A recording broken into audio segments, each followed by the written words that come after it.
Thank you for staying with us on the program. The first conversation this morning is on 2027, excuse me, 2027 general elections and INEC timetable. Of course, ensuring its readiness for the next round of election in the country, the Independent National Electoral Commission, INEC, last week released the timetable for the 2027 general elections, with the Presidential and National Assembly election slated for February 28, 2027, while that of governorship and state House of Assembly election is slated for March 6 in that order. INEC, of course, acted in line with Section 28(1) of the 2022 Electoral Amendment Act, and of course, given the 360 days notice window to those that will be participating in the next round of election in the country, not minding the controversy still surrounding the amendment of the electoral bill before the National Assembly. To discuss this particular issue, we have two gentlemen with us right here in the studio. We have Charles Ideho. He's a broadcaster and a communication strategist. It's our pleasure to have you. Thank you very much one more time. And we have joining us virtually Dr. Olanrewaju Akinola, political marketing scholar and senior lecturer at Mass Comm Department, Olabisi Onabanjo University. It's our pleasure to have you as well. Thank you very much. Good morning. Good morning.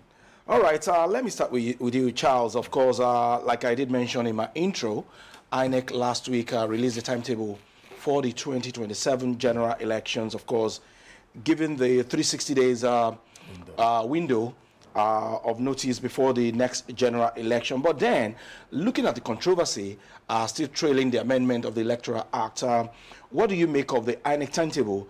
And of course, what is still before members of the National Assembly? Well, the INEC timetable is quite timely. I must applaud them for being very proactive, because that 360 days window is a constitutional provision. I also want to state here that no specific date is mentioned in that electoral bill, because electoral act, so that days do not fall on Sunday. You know, Saturdays are the days chosen for us to prosecute election in this country. But what the Constitution has stated is that you must have not more than 360 days within which you can prosecute election. But you must announce it a year before that time, before the preparation and all that. The controversy is just coming because of concerns from Muslim brothers and sisters, particularly the Muslim North. I don't think, well, I can't speak for them whether the Muslim South will actually feel any differently from for the fact that you have Ramadan around that time or not. Because even people are even saying that even when you are fasting, people still go to work. So what's the difference between when you go to work while you are fasting and then just going to cast your ballot and go back home? So I think for me, it's, the controversy is unnecessary. But again, if you look at it, religion has come to live with us in this country. And then since they are part of the country, they are part of the citizens of this country, and they are raising this concern, I think we should listen to them to know exactly what you should do along the line. Even Atiku Abubakar has also come. He tweeted at the weekend to say that it's a bit sensitive, that he believes that INEC should look into their plight, particularly the Muslims, to see how they can tinker with that and also readjust so that it doesn't fall into the... But again, the 13th, because what he said according to the tweet is that the Ramadan will start on the 7th of February next year and end in March. So if you look at it, if you say the governorship is going to be 6th of March, which means it's still within Ramadan. So 13 is also within Ramadan. So what are we looking at? That's what I'm saying. For me, it's unnecessary. Okay. It's unnecessary. Yes. Dr. Akinola, I'm still going to pick it from where Charles left it, and the fact that whether or not we like it, religion and ethnicity, they've come to play a huge role in our existence here in Nigeria. Yes, if we also look at it, there's also the possibility that the Lent may also may also creep in, also in the month of February. But if we look at the stipulations of the Electoral Act, 360 days before the next election is what the Act has put in here. So if INEC will shift either before or after, will this not also, tinker with what the Electoral Act has stated? Yeah, thank you very much. Let's start from this premise. Now, the announcement made recently was in line with the existing Electoral Act 2022, which stipulates that INEC must give notice of election at least 360 days before the election, right? And if we take that, I think what INEC was smart, because one is still not sure of the position of the Electoral Act Amendment Bill, which is for ongoing. 2026, right? Yes, Senate has passed it, but it has not received the presidential assent. Right. So it's not a law yet, right. not act yet, still a bill. Now, if INEC had to wait for that, INEC will have run foul of the 2022 Electoral Act, because there is no act superseding that. Right. And what INEC did is to live by the 2022 Electoral Act. Okay. Now, what are the implications of that? The implications of that is that INEC has said, okay, by the law, I'm telling you that election will hold on so-so date and so-so date. Now, the Electoral Act also stipulates, right, that election into affected offices must be held not earlier than 150 days and not later than 30 days. And that's why in the announcement by INEC also gave a proviso that these dates I've given you working dates, yes, the working dates, right.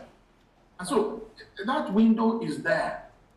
But if we go by the timeline that INEC has created, don't forget that the tenure of the existing office holders, particularly in states where they are not running any off-election cycle, right, ends on May 28, 2027.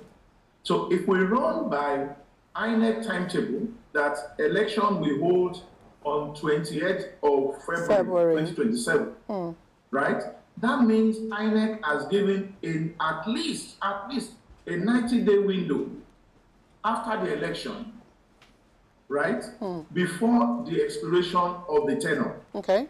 And that, for me, is good enough to allow for possible litigations that may arise from this election, so that as much as possible, if it's possible for litigation to be closed before the swearing before the assumption of office. Okay. Not that somebody is in office already and you are still following litigation. So for me, I don't think there's any basis for any agitation on a very serious note. Okay. What INEC has done is just to follow the rules as it exists now. All right.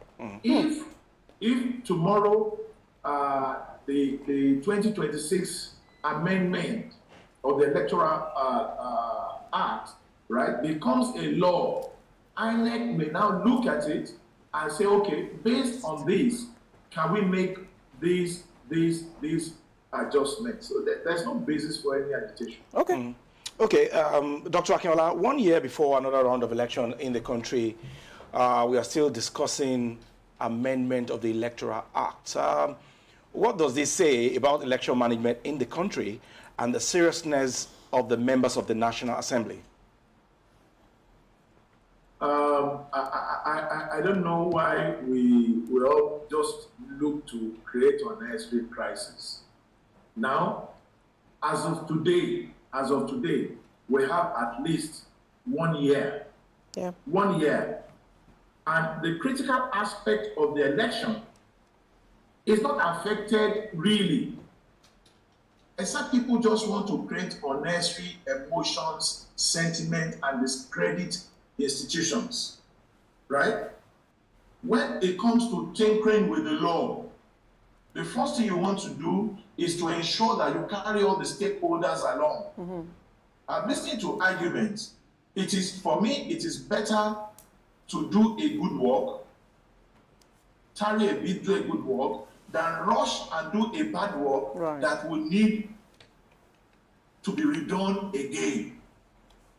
Some of us we've zeroed this Electoral Amendment Act to only one aspect, which is the transmission of results. Of election results. There are more to it. As far as I'm concerned, more critical things that Nigeria should be interested in than the transmission of results of election results. Okay.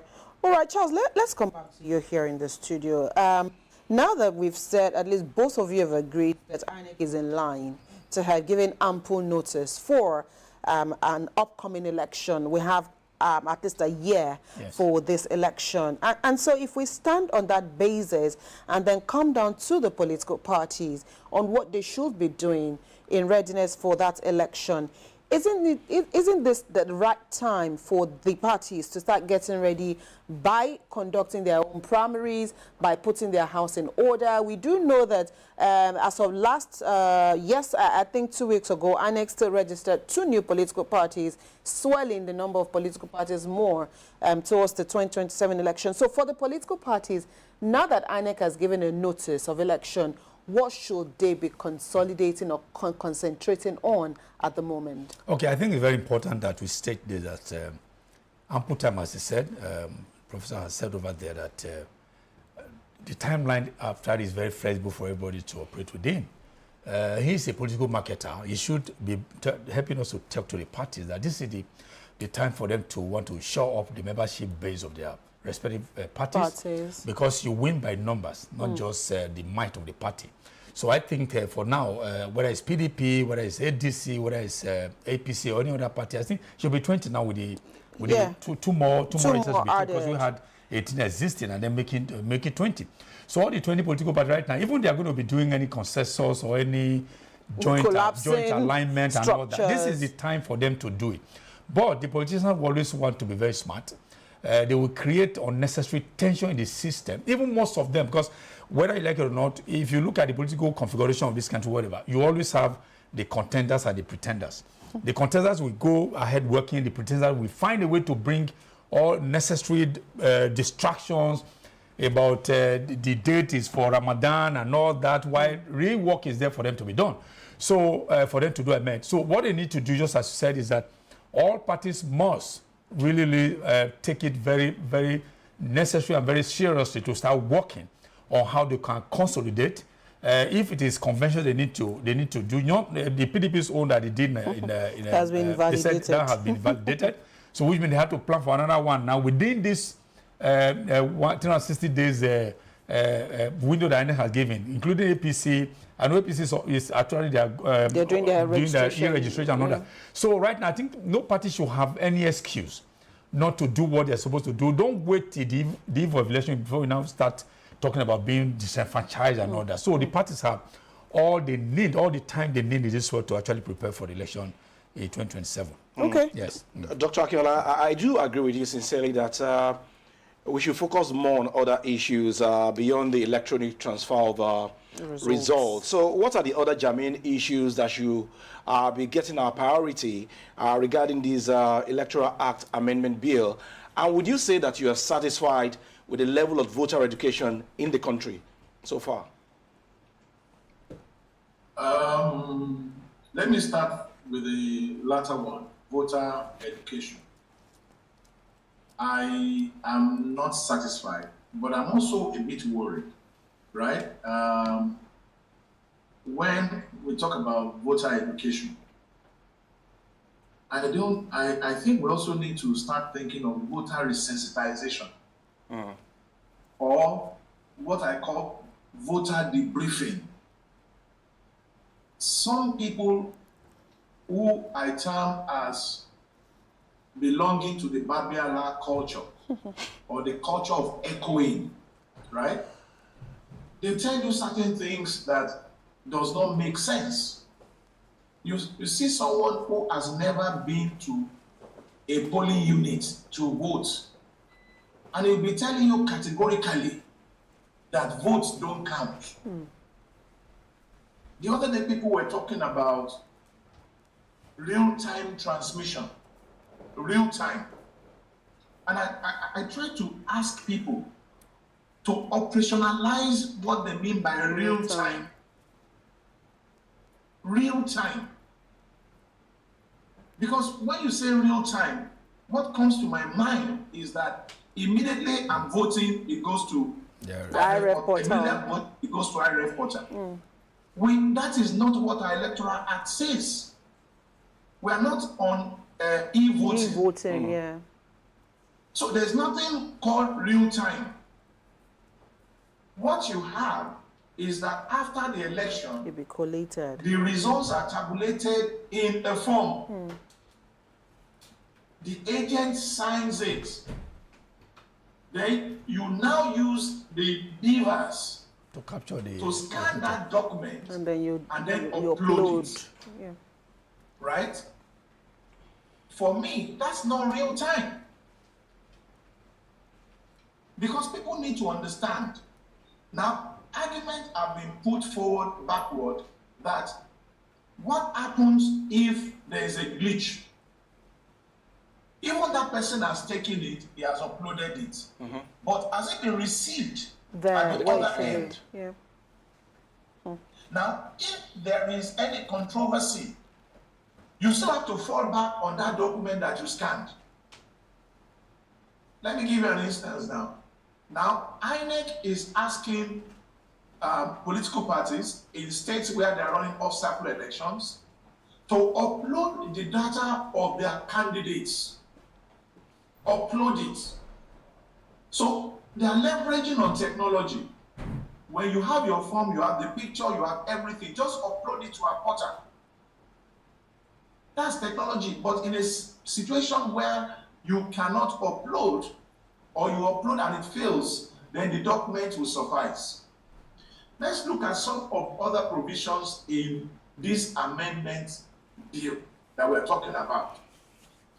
For instance, there is a provision in this amendment bill that gives political parties opportunity to inspect their party identity on the electoral materials that will be used for the election, so that we will not have all the way they place our logo, the way they place our name is not correct. So that window has now been created.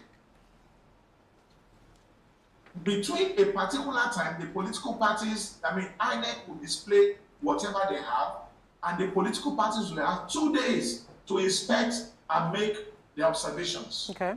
So what we're doing is that, okay, from past experiences, they are trying to improve on what is available. There's also the aspect of electoral infractions, right? Which says that if you are caught with voters card, those who buy voters card, the penalty, some people have said, okay, no, it should be 10 years, whatever. It's a debate that is going on. For me, that is where we should have put much of our energy for people who buy voters card and they enfranchise people. There's also the replacement officially now of smart card reader with beavers. Because in the 2022 Electoral Act, beavers was not there. Right. It was now, the law has now taken consideration that in our electoral act, in this next election, we'll be using beavers and not the smart card reader. Okay. And a few other issues items raised. Right. Yes, I do have. But we have spent too much time concentrating on e-transmission of results. All right, Cha has something to. Okay, please go ahead. The additional issues, I think, they are also more germane than what is being thrown here and there. Very important to my field. Number one is the issue of the 180 days within which election would have been prosecuted and litigation dispensed with. Nobody's talking about that because they were even looking at it. If you're going to be included in the Electoral Act, let all the elections be conducted, then all litigations be dispensed with before you inaugurate. Because after inauguration, you're now going to court and all that. It's a distraction. So, but if that comes on, it means that the election will be moved forward to not later than November 20th this year, which I feel is not going to be, it may not work. Possible. Exactly, possible, because if you look at it, November 20th and May 29th, handover date is about 180 days or so, which is also what they were considering.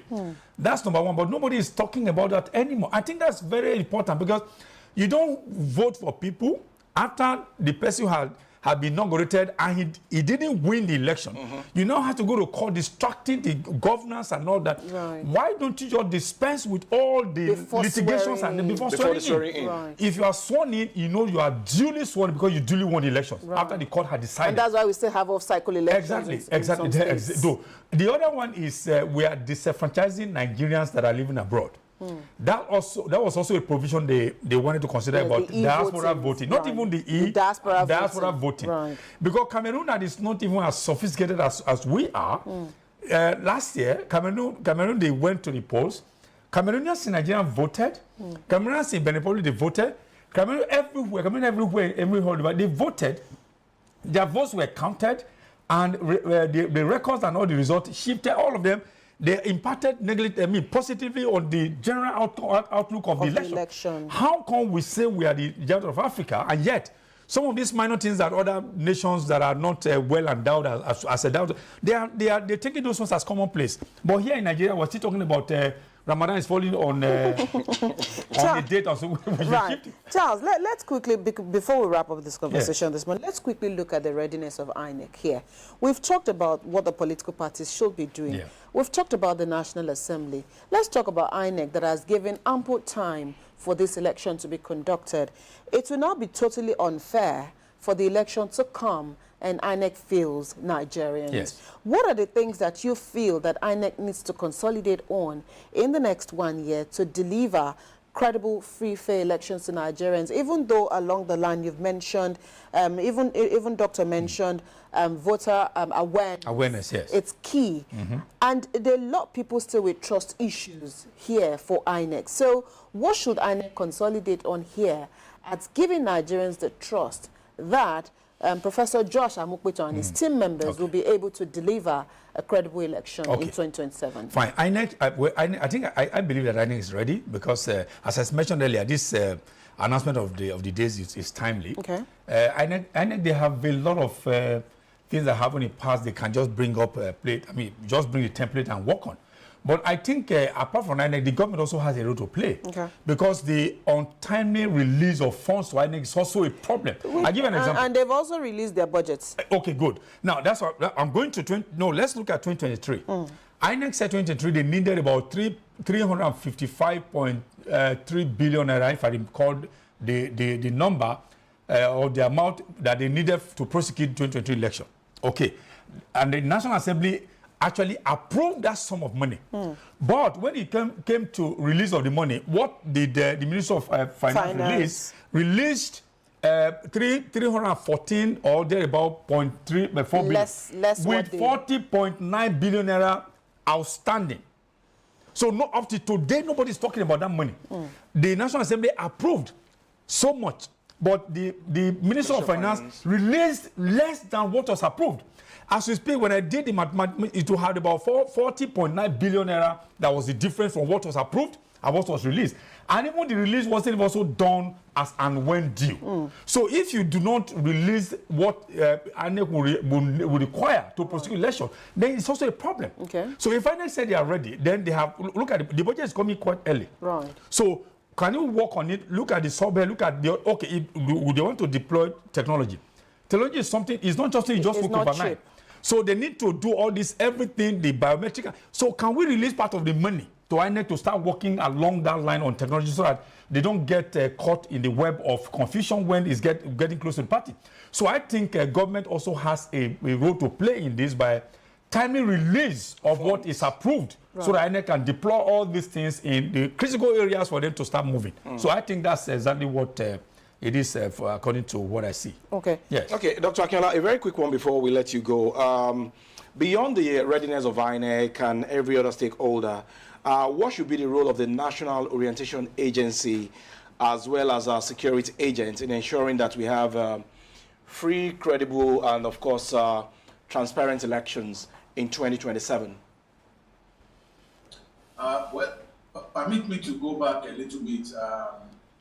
If I have opportunity to speak to the INEC chair, I would ask him that what is INEC's biggest challenge that he would like to overcome as the chair, so that we can know what his objective is. But I can identify one or two for him, and that's one that gives him the biggest concern. One is trust deficit in the institution called INEC. Okay. Number two, which is a corollary to that, is the low voters turnout. And so for me, the current chair of INEC will be judged on the basis of these two.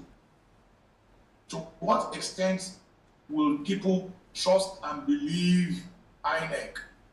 And are we going to see an upsurge in voters turnout? Number one, I don't know why it's so difficult. INEC needs to clean up the voters register. Yeah. Now, as at the last election, the report is that we had about 98 million. But from that 98 million, there are people who have gone to the land beyond, right? So there's a need to clean it up so that when we're looking at the figures and juxtaposing the figures, we'll be doing something that's near accurate. So again, INEC need to work with other relevant agencies, right? The media, very, very critical. The orientation agency, yes, but for me, the media, most importantly, I have serious issues with all these private radio stations. A lot of mushroom radio stations who just come on here, and I was discussing with a colleague, what they are interested in, and I'm also worried, is their followers and the traction they get on social media, right? And so they pick on topics that are controversial, right? And they do things that are anti-development because people are interested in it. Right. We're talking now, look at the energy we have put on transmission, real time. You even find an OAP, as you call yourself, who does not even understand the essence of real time, who does not understand the electoral process. Right. And so for me, the media, we need to, because we are the elites, whatever we say is what these people believe, right? And we need to change this narrative. I have always voted. I am not saying that there are not few infractions, but those few infractions are not that, it does not permit the entire system, political landscape. Okay. So these are things that we need to start talking to people about. Right. Again, the political parties, I wish they are smart. Because if they are smart now, this is actually when to get on your board, develop your strategy. You also develop a timeline.